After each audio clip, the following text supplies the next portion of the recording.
সুপ্রিয় দর্শক, আমি রাশেদ লিমন স্বাগত জানাচ্ছি আজকের সম্পাদকীয়তে। ব্যাংক থেকে ঋণ নিয়ে খেলাপি হওয়ার সংস্কৃতি নিয়ে রাজনৈতিক আলোচনা সমালোচনা দীর্ঘদিনের। কোটি কোটি টাকার ব্যাংক সুদ মওকুফ হয়, অথচ কৃষককে হেনস্থা হতে হয় সামান্য ঋণ পরিশোধে ব্যর্থ হওয়ায়। রাজনৈতিক মাঠের এমন আলোচনা সম্প্রতি সংসদেও গড়িয়েছে। বিরোধী দলীয় চিফ হুইপ দাবি করেছেন, বিদেশে পাচার করা অর্থ ফিরিয়ে আনা এবং কারা অর্থ পাচার করেছেন, বিদেশে বাড়ি কিনেছেন, তাদের চিহ্নিত করা হোক। বিএনপিও বিভিন্ন সময় এই পাচারের সঙ্গে সরকারি দলকেও দায়ী করতে ছাড়েননি। প্রতিকার কি? রাজনৈতিক সিদ্ধান্তই কি পাচার রোধের প্রতিবন্ধক? প্রাসঙ্গিক বিষয় নিয়ে আমাদের আজকের সম্পাদকীয় টাকা যায় কি করে আলোচনার জন্য আমাদের সঙ্গে স্টুডিওতে আছেন অ্যাডভোকেট তৈমুর আলম খন্দকার, মহাসচিব তৃণমূল বিএনপি। আছেন আমিনুল ইসলাম, ত্রাণ ও সমাজ কল্যাণ বিষয়ক সম্পাদক, বাংলাদেশ আওয়ামী লীগ। দর্শক, আপনারাও চাইলে আলোচনায় অংশ নিতে পারেন। সেজন্য টেলিভিশনে দেখানো নম্বরে ফোন করতে হবে। এছাড়া ফেসবুক অথবা SMS এর মাধ্যমেও আপনার মন্তব্য পাঠাতে পারেন। আলোচনা শুরুর আগে জেনে নেব এখনকার প্রধান শিরোনামগুলো। খোলা আকাশের নিচে বেঁচে থাকা মানুষের হাতে বাড়ির চাবি। প্রধানমন্ত্রীর আশ্রয়ন প্রকল্পে ঘর পেল 18,000-এর বেশি পরিবার। রেমালে ক্ষতিগ্রস্তরাও পাবেন বাড়ি, শেখ হাসিনার ঘোষণা। আকাশে উড়ন্ত অবস্থায় কমে যায় ইঞ্জিনের প্রেসার। ঝুঁকি এড়াতে ভারতের ঝাড়খণ্ড থেকে শাহজালাল বিমানবন্দরে ফিরে এলো সারজাগামী ফ্লাইট। নিরাপদে 145 যাত্রী। ক্ষমতার অপব্যবহার করে 4 মোবাইল কোম্পানিকে 152 কোটি টাকা সুদ মওকুফ। সাবেক কর কমিশনার ওয়াহিদা রহমানের বিরুদ্ধে মামলা, তদন্তে মিলেছে প্রমাণ, জানালো দুদক। এবং কূটনৈতিক পাড়া জোনের দায়িত্বে মানসিক রোগী কনস্টেবল কাউসার। চিকিৎসক সুস্থ বলেছিলেন সাফাই আইজিপির। বাহিনীর সদস্যদের উন্নয়নে কাজ চলছে, জানালেন মন্ত্রী। ফিরব মূল আলোচনায়। আমি তৈমুর আলম খন্দকার, আপনাকে দিয়ে শুরু করতে চাই। আমাদের আজকে আলোচনার বিষয় টাকা যায় কই। এই প্রসঙ্গটা তো বারবারই আসে, বিশেষ করে অর্থ পাচার নিয়ে। অর্থ পাচার যেমন ঠেকানো যায় না, এবং বিভিন্ন সময় অভিযোগ আসে, আমরা যেটি শুরুতেও বলছিলাম যে রাজনৈতিক কারণেই আসলে অর্থ পাচার ঠেকানো যায় না বা অর্থ আনাও আর সম্ভব হয় না। জি, বিসমিল্লাহির রহমানির রহিম। সম্মানিত সহজ আলোচক, রাজপথের রাজনৈতিক নেতা জনাব আমিনুল ইসলাম ভাই এবং সঞ্চালক এবং দর্শক শ্রোতা, আসসালামু আলাইকুম। এটা তো একটা দীর্ঘদিনের আলোচনা, এবং আজকেও পত্রিকায় যদি আপনারা দেখেন যে বাংলাদেশের যারা স্বনামধন্য অর্থনীতিবিদ তারাও বলছে যে এই দেশের অর্থনৈতিক ব্যবস্থা পুরোপুরি ভেঙে পড়েছে, পঙ্গু হয়ে পড়ছে, দেউলিয়া হয়ে পড়ছে। এটার পেছনে মূল দায়ী হলো সরকার এবং ক্ষমতাসীন সরকার, যারা দীর্ঘদিন যাওয়ার ক্ষমতায় আছে। সরকারি যে শরিক দলের এক নেতা দিলীপ বড়ুয়া, তিনি বলছেন যে 80% ওই এমপি হইল এই চোরাচালানকারীর সাথে জড়িত। বর্তমানে শাসক দলের যে 80% এমপি, এটা চোরাচালানের সাথে জড়িত। এবং এই পত্রিকায় আমি দেখছি যে 67% এমপি যারা সংসদে আছে তারা হইল এই মানি লন্ডারিং এবং ব্যবসায়ী লেভেলের, উচ্চ লেভেলের, যারা বিলাসবহুল জীবনযাপন করে, যাদের দেশে বিদেশে বিলাসবহুল বাড়ি গাড়িতে চড়ে, বাংলাদেশেও বিভিন্ন বিলাসবহুল এলাকায় বসবাস করে। অর্থাৎ কথাটা হলো যে যারা মানি লন্ডারিং করে, ভূমিদস্যুতা করে, চোরাচালান করে, এদের আর কোথাও খুঁজে না পাইলে আপনি এই সংসদ দিকে খুঁজে পাবেন। এই কথাগুলি এটা বোঝা যায়। এই বলছে গত বছর বা এর আগে রাশেদ খান মেনন ভাই বলছেন, তিনিও সরকারি দলের একজন শরিক দলের নেতা, তিনি বলছেন 9,000 কোটি টাকা বিদেশে পাচার হয়ে গেছে। অ্যামাউন্টটা কি এরকমই যে হাজার হাজার কোটি টাকা বিদেশে পাচার হয়ে যায়। তা কারা করে? এই দেখেন, বঙ্গবন্ধু শেখ মুজিবুর রহমান তিনি একটা সংবিধান দিয়ে গেছেন। সংবিধানে 18 অনুচ্ছেদে বলা আছে জুয়া এবং গণিকাবৃত্তি এবার এই দেশে নিষিদ্ধ। তিনি নিষিদ্ধ করে গেছেন। কিন্তু এই সরকার এই ক্যাসিনো জুয়া তো এই সরকার আমলে শুরু হয়েছেই, প্রতিষ্ঠিত হয়েছে। এখন অনলাইনেও জুয়া হয়, এবং আমি যতটুকু শুনছি যে একজন ক্রিকেটার বর্তমানে এমপি, তারও একটা অনলাইনে জুয়া আছে। এই দেশের থেকে টাকা পাচার হয়ে যাওয়ার যেই মেকানিজমগুলি, এই মেকানিজমগুলি তো এই সরকারি লোকের দলের লোকেরাই করে। আজকে পত্রিকায় দেখলাম যে এনআইডি জালিয়াতিতে এই সেনাপ্রধানের, সাবেক সেনাপ্রধানের ভাইদের, ভাই বউদের যে এনআইডিতে জালিয়াতি হয়েছে, সেখানে সেনাপ্রধানের প্রভাব নিতে হচ্ছে। এবং এই সব লোককেরই তো সরকার সেনাপ্রদান করছে। বেনজির মতো লোকেরই তো করছে, এই পুলিশ প্রদান করছে। এসকে সিনহারের তো দুর্নীতি মামলা দিয়ে সাজা দিচ্ছে সরকার, আদালত, তাকে তো এই সরকারই নিয়োগ দিচ্ছে। অর্থাৎ সরকারকে জনসমর্থন থাকুক বা না থাকুক, সরকারকে বাঁচায় রাখার জন্য, সরকারকে প্রোটেকশন দেওয়ার জন্য এই লোকগুলির নিয়োগ দিছে, এবং এই লোকগুলি সরকারকে প্রোটেকশন দিচ্ছে বিভিন্নভাবে, এবং তারা তাদের নিজস্ব বেনিফিটগুলি নিছে। বেনিফিট নিয়ে এই 1000 কোটি টাকার এই যে সম্পদ বানাইছে, কোটি কোটি টাকা, যে যাদের ক্ষমতা আছে তাদের দেশে যদি জমি বিক্রি হয় সেখানে কেনার। সরকার তো সাম্প্রদায়িকতার বিরুদ্ধে, অথচ এই বেনজিরের কাহিনীটা দেখেন, হিন্দু সম্পত্তি বেশিরভাগ সে জোর করে, প্রভাব করে এবং ভয় দেখায় কিনছে। শুধু এই গোপালগঞ্জে হিন্দু সম্পত্তি নেয়, বাংলাদেশের সব জায়গায় নিতে। সরকারি ছত্রছায়া যারা থাকে, যারা প্রধানমন্ত্রীর ছবি লাগায় নিজেদের প্রচার করে যে প্রধানমন্ত্রীর লোক, তারাও কিন্তু এই ভূমিদস্যুতার জড়িত। এই ঢাকার পাশে নারায়ণগঞ্জে যান, রূপগঞ্জে যান, গিয়া দেখবেন যে জমি কিনে হয়তো 1 বিঘা বইরালায় 50 বিঘা দখল করে লায়, ডরে ভয়ে হয়ে পড়ে মানুষ আদামে কুদামে রেজিস্ট্রি করে দিতে। এখন দেখেন, এই যে আজকে দেখলাম যে অনেক কৃষক এই ঋণ পরিশোধ করতে পারে না, এর জন্য তাদের কোমরে দড়ি লাগানো হয়। প্রধান বিচারপতি এই বিষয়ে একদিন আক্ষেপ করছেন, এবং অনেকে আত্মহত্যা করে। আজকে আপনার নিউজে দেখলাম যে 4টা মোবাইল কোম্পানিকে 152 কোটি টাকা সুদ মকুব করে দিচ্ছে। মকুবটা কার টাকা? জনগণের টাকা। কে করলো? এই সরকারি প্রভাবে, এই সরকারি আমলারাই করলো, যাদেরকে সরকার তাদের নিজস্ব স্বার্থে এই লোকগুলি বসাইছে, এবং রাজনৈতিক প্রভাবেই এইসব কাজগুলো হয়। আজকে সিইসির বক্তব্যটা হলো, যেটা পত্রিকায় আসছে, যে দেশে এখনও রাজনৈতিক সংকট চলছে। তবে এই সংকটটাকে নিরসনের জন্য প্রধান দায়িত্ব কার?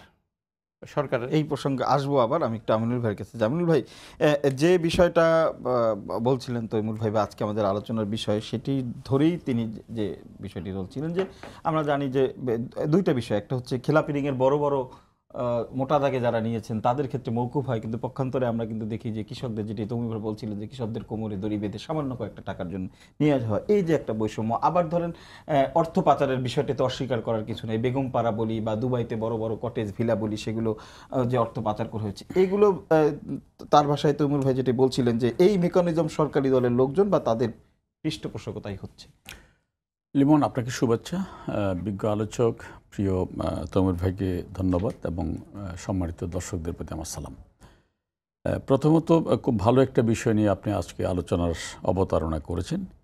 তো এটিকে, এই অনিয়ম অথবা এই ঘটে যাওয়া ঘটনাগুলোকে রাজনৈতিক দলীয় দৃষ্টিকোণ থেকে বিবেচনা না করে সামগ্রিকভাবে যদি আমরা আলোচনা করি, তাহলে কিন্তু অনেক একটা ভালো ফল আসে। কেন বলছি এটি?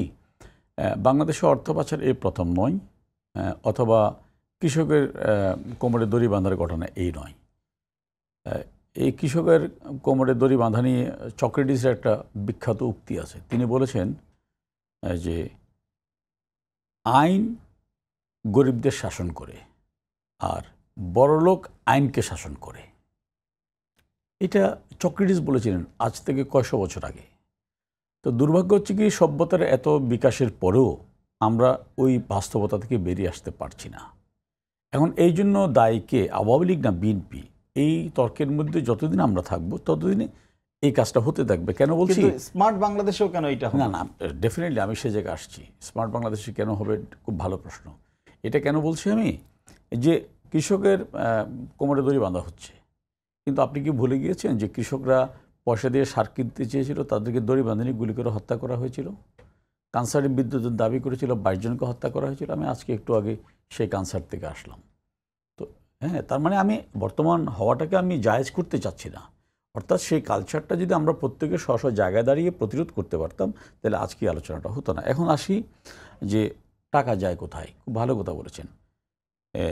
এখন টাকা পাচারের সাথে যারা জড়িত, ধীরে ধীরে কিন্তু তারা আইনের আওতায় আসছে। কিন্তু টাকা কি এই প্রথম যাচ্ছে? বিএনপির পলাতক নেতা তারেক রহমানের বিরুদ্ধে টাকা পাচারের সুনির্দিষ্ট অভিযোগের বিরুদ্ধে এফবিআই সাক্ষ্য দিয়েছে। তার ছোট ভাইয়ের পাচারকৃত টাকা সিঙ্গাপুর থেকে বাংলাদেশে ফেরত এসছে। তাদের সরকার, তারা কি জানতো না? তারা কি ন্যূনতম কোনো ব্যবস্থা নিয়েছিলেন? এই যে এত বড় পাচারের কথা, একটু আমিনুল ভাই একটু বলি, এত বড় পাচারের কথা আমরা জানলাম, দেখলাম, ফেরতও আনলাম, তারপরও কেন সতর্ক হলাম না? আমি আসছি, ঠেকাতে পারলাম। আমি তো এই জন্য আমি বললাম কি, আলোচনাটা কার বেশি দায় কার কম, সে জায়গায় না গিয়ে যদি আমরা আমি বলিনি যে এটা সরকারের সাফল্য, এই যে হচ্ছে এটাও সরকারের ব্যর্থতা, এটাও শেয়ার করার কোনো সুযোগ নেই। কিন্তু আমি বলছি কি, এই যে তমির ভাই বললেন যে কমিশনার ওয়াহেদা 152 কোটি টাকার অবৈধ কর মওকুফ করে দিয়েছিল। তো ওয়াহিদার বিরুদ্ধে মামলা বা দুদকের অভিযোগ বা তদন্ত কে করলো, কোন সরকার আমলে করেছে? আওয়ামী লীগ সরকারের আমলে। তো ওয়াহিদা তো চাকরি আওয়ামী লীগের আমলে পায়নি, বিএনপির আমলে পেয়েছিল। স্বাভাবিকভাবে হয়তো সে মেধার কারণে চাকরি পেয়েছিল। অথবা তিনি বেনজিরের কথা বলছেন, আজিজ আহমেদের কথা বলছেন। বেনজির তো যদি আওয়ামী লীগের সুবিধা দেওয়ার জন্য তাকে আমরা পুরস্কৃত করে থাকি, তাহলে বেনজির বিরুদ্ধে এখন যে ঘটনাগুলো ঘটছে, মামলাগুলো হচ্ছে, এগুলো না হলে পারত, অ্যাভয়েড করা কি যায় না? যেত তো, কিন্তু এখন তো হচ্ছে, আমরা তো ছাড় দিচ্ছি না। আজিজ আহমেদের বিরুদ্ধে আজ অবধি সুনির্দিষ্টভাবে তার কোনো সম্পদের তথ্য এখন উঠে আসেনি। যেটা বলা হচ্ছে যে তার ভাইয়ের এনআইডি জালিয়াতি, এনআইডি জালিয়াতিতে ইতিমধ্যে তদন্ত কমিটি হয়েছে, হয়তো আমরা খুব শীঘ্রই জানবো। কিন্তু বিষয়টা হচ্ছে, এনআইডি জালিয়াতি অথবা গলাকাটা পাসপোর্ট, এটা কি বাংলাদেশেই প্রথম? আগেকার কথা বাদই দিলাম, এখনও তো 2016 সালে 10 লক্ষ রোহিঙ্গা বাংলাদেশে আসার পরে হাজার হাজার রোহিঙ্গা প্রতিদিনই ভুয়া পাসপোর্ট বানাচ্ছে। তো ওরা কি আজিজ আহমেদের দিয়ে বানাচ্ছে? এগুলো আমাদের আইন শৃঙ্খলা বাহিনীর ফাঁক ফোকর গলে অথবা ঘুষ দুর্নীতির মাধ্যমে সেগুলো হচ্ছে। তার মানে ঘুষ দুর্নীতিটাকে বৈধ করছি না। আমি বলছি কি, এই জন্য আজিজকে দায়ী করার সুযোগ নেই, বা এটা সামগ্রিকভাবে আমাদের সিস্টেমের ব্যর্থতা, সিস্টেমের ব্যর্থতা। এখন এই সিস্টেমের ব্যর্থতাটা ঢাকার জন্য অথবা সেটাকে রোধ করার জন্য আমাদেরকে নির্মোহ জায়গায় গিয়ে বলতে হবে। আমি যদি বলি যে এটা সরকারের ব্যর্থতার কারণে হচ্ছে, তাহলে আমি যখন সরকারে ছিলাম আমি কি করেছি? আজকে টাকা পাচার, আচ্ছা আব্দুল আল মিন্টুকে আওয়ামী লীগের নেতা, উনি তো বিএনপি নেতা, তো উনি কি আপনার পানামা পেপারস কেলেঙ্কারিতে টাকা বিনিয়োগ করেনি? আসেনি?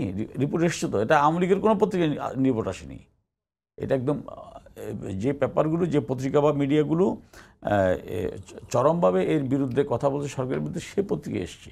তো সুতরাং এটা হচ্ছে, আপনি যদি একটু লক্ষ্য করেন, আপনি দেখবেন যারা সামগ্রিকভাবে একটা জালিয়াত চক্র, এদের টার্গেটটা হচ্ছে কি, যখন যে সরকার থাকে সেই সরকারের সাথে থেকে তাদের আখের গোছানোটা। এই জায়গায় সরকারকে অবশ্যই সচেতন হতে হবে। এবং আপনি যেটা বলেছিলেন যে স্মার্ট বাংলাদেশে কেন এটা হবে, দ্যাটস গুড, অবশ্যই ভালো কথা। স্মার্ট বাংলাদেশে সেটা কমে আসছে বলে তো একের পর এক সবাই ধরা পড়ছে। ব্যাংক জালিয়াতির ঘটনার সাথে যারা জড়িত, ইভেন এই যে বাচ্চুর বিরুদ্ধে কত অভিযোগ আসলো, কিন্তু বাচ্চু কি শেষ পর্যন্ত রেহাই পেয়েছে? পায়নি। অথবা হলমার্ক কেলেঙ্কারিতে যারা জড়িত ছিল, অথবা যদি আইনের শাসনের কথা বলি, যারা আওয়ামী লীগের 3 জন এমপিতে এখনও দুদকের মামলা খেয়ে প্রতিদিন কোর্টের বারান্দায় হাজিরা দিচ্ছে। এখন তমুর ভাই একজন বিজ্ঞ আইনজীবী, এখন আর্থিক মামলায় তো ফাঁসি দেওয়ার অথবা গুলি করে হত্যার কোনো বিধান বাংলাদেশে নেই। সেটা মামলা মোকাবেলা করবে দীর্ঘদিন, মামলা মোকাবেলা করার পরে যে রায় হয় সে রায় হবে। এবং সে মামলা রায় দেওয়ার ক্ষেত্রে দীর্ঘসূত্রিতা অথবা দ্রুততম সময়ে মামলা রায়, এটার বাস্তবতা কি, এটা কিন্তু আমার চেয়ে অনেক বেশি ভালো উপলব্ধি করতে পারবেন তৈমুর ভাই, যেহেতু উনি বিজ্ঞ আইনজীবী। আর উনি কেসিন বঙ্গ একটু ভালো কথা বলেছে, আমাদের সংবিধানের 18 নম্বর ধারায় গণিকাবৃত্তি এবং জুয়া নিষিদ্ধ। আচ্ছা, এই যে ক্যাসিনো, এটা কি সরকারের অনুমোদন নিয়ে করলে তো এই সরকার তাদের ধরতো না, তা আমরাই ধরলাম তো এটা।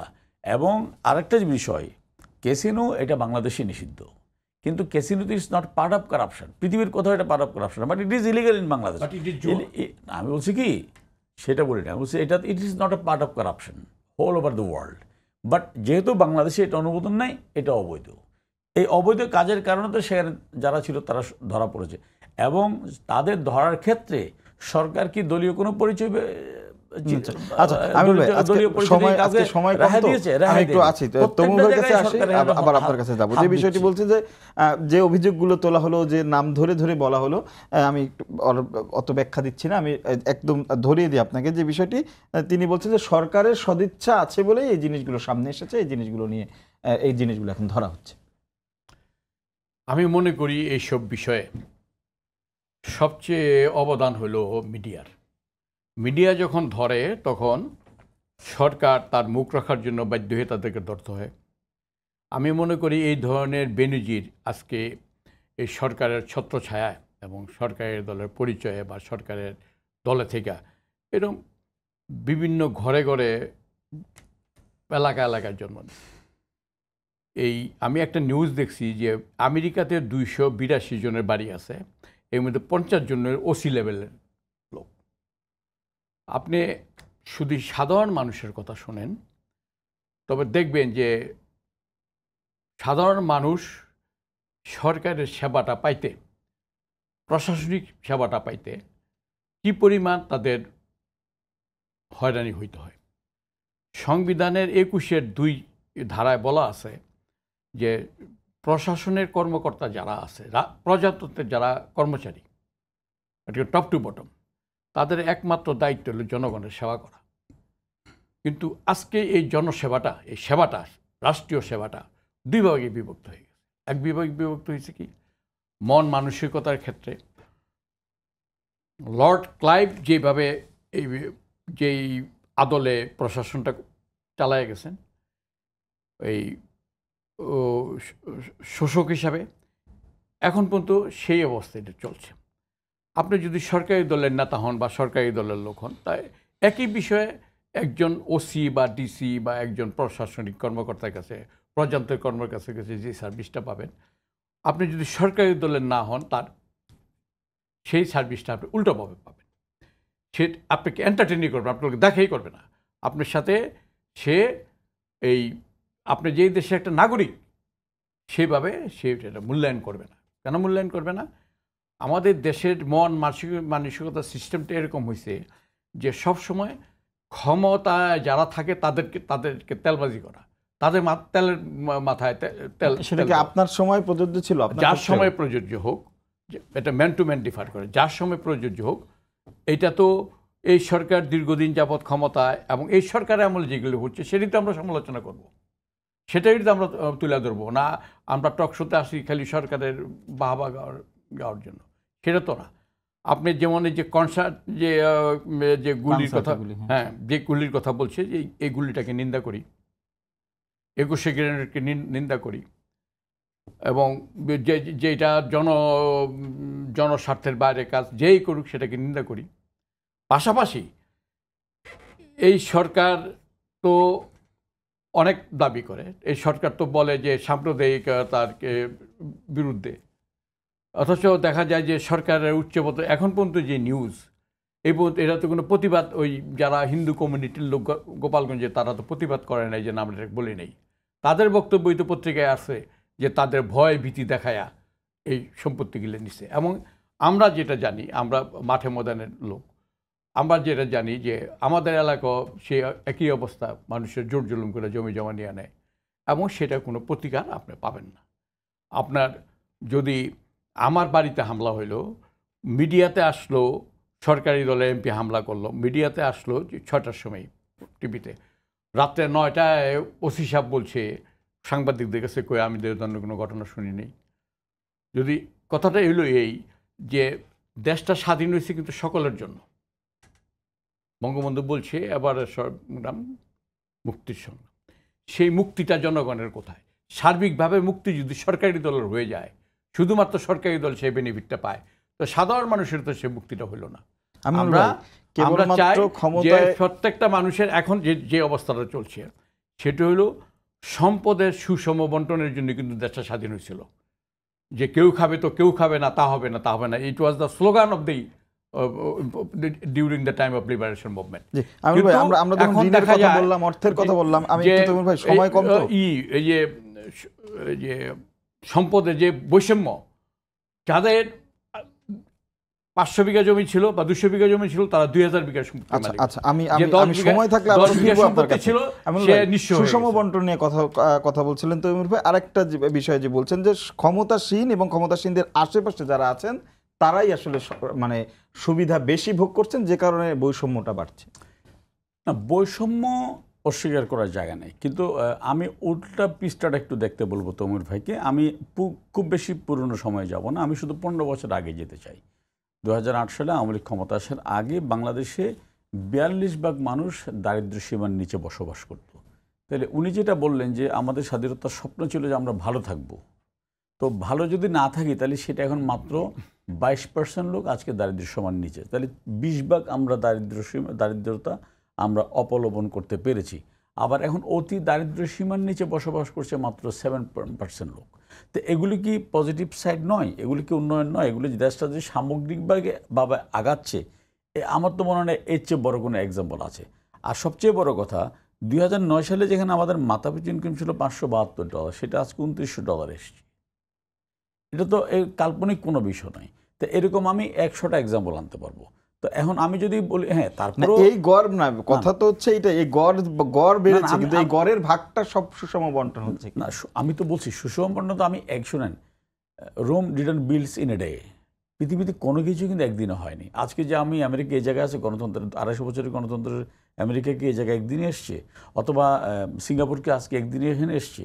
সিঙ্গাপুর তো এক সময় জেলেদের একটা পল্লী ছিল, থাইল্যান্ড এক সময় জেলেদের পল্লী ছিল, জেলা এবং গণিকাদের। আজকে তারা ডেভেলপমেন্ট তো হচ্ছে, তা আমরা তো আগাচ্ছি। এটা হচ্ছে আমার পয়েন্ট। এবং ভাই যেটা বললেন যে এগুলো যে বিভিন্ন অনিয়ম যেগুলো হচ্ছে, সেখানে সরকার যাদেরকে গ্রেফতার করতেছে সেগুলো মিডিয়ায় আসার কারণে। আচ্ছা, মিডিয়ায় অথবা এখন উনি একজন বিজ্ঞ আইনজীবী, আমি শুধু জানার জন্য বলছি এটা, যে কোনো একজন মানুষ যদি কোনো একটি অপরাধ সংগঠিত করে, এখন সেটি যদি কারো নোটিশে না আসে, তাহলে তাকে বিচারের আওতায় আনার কোনো জায়গা আছে কিনা। বাংলাদেশে তো আমি এরকম শত শত এক্সাম্পল আনতে পারবো, যে খুন করে আপনি বিএনপির আমলে আপনি নিশ্চয় জানেন যে একজনকে হত্যা করা হয়েছিল একটা শিল্পপতি গ্রুপ, কিন্তু তাদের কোনো বিচার হয়নি। আর আমাদের সময় তাদেরকেও কিন্তু আইনের আওতায় আনা হয়েছে, কেউ ছাড় পাচ্ছে না। যেমনি ক্যাসিনোর কথা বলছিলেন, যে ওখানে এটার সাথে জড়িত যারা গ্রেপ্তার হয়েছে, অনেকেই সরকার চিন্তা করেছে যখন আওয়ামী লীগ বা যুবলীগের কেউ আছে তাদের গ্রেপ্তার করা যাবে না, করেনি। তো সরকার তো, আমরা যে ডিজিটাল বাংলাদেশ করতে চাচ্ছি, আমরা তো এই দলীয় সংকীর্ণতা জায়গা থেকে বেরিয়ে এসে আমরা তো মানে আইনের শাসন অথবা বৈষম্যতা একদিন এগুলো দূর করে মুক্তিযোদ্ধাদের যে স্বপ্ন ছিল যে একটি আলোকিত বাংলাদেশ, সে আলোকিত বাংলাদেশ করার জন্য আমরা তো পদক্ষেপ নিচ্ছি একটা প্রজেক্ট, আমরা তো কাউকে ছাড় দিচ্ছি না। এগুলো তার মানে একেবারে জাজল্যমান দৃষ্টান্ত। বাট আমি পাশাপাশি এটাও চাই, একদমই এটাও চাই তমির ভাই হোক বা আর যারা আছে তারাও সরকারের সমালোচনা করুক, আমরা এটাকে অ্যাপ্রিসিয়েট করি। এই যে অ্যাভারেজের কথাটা বললো 42% থেকে 22%, এটা হলো এটা একটা শুভঙ্করের ফাঁকি। এখনও মানুষ পেটের দায়ে, ক্ষুধার জ্বালায় এই কাঠের নৌকা দিয়া বিদেশে চলে যেতে চায় তাদের রুটি রুজির জন্য। এখনও মানুষ না খায়া ঋণ পরিশোধ করতে না আত্মহত্যা করে। আর এই যে 30 সেকেন্ড বলার জন্য, যারা বিদেশে যেতে চাচ্ছে, কত লক্ষ টাকা খরচ করে যেতে চাচ্ছে, এই টাকাটা কোথেকে আসলো?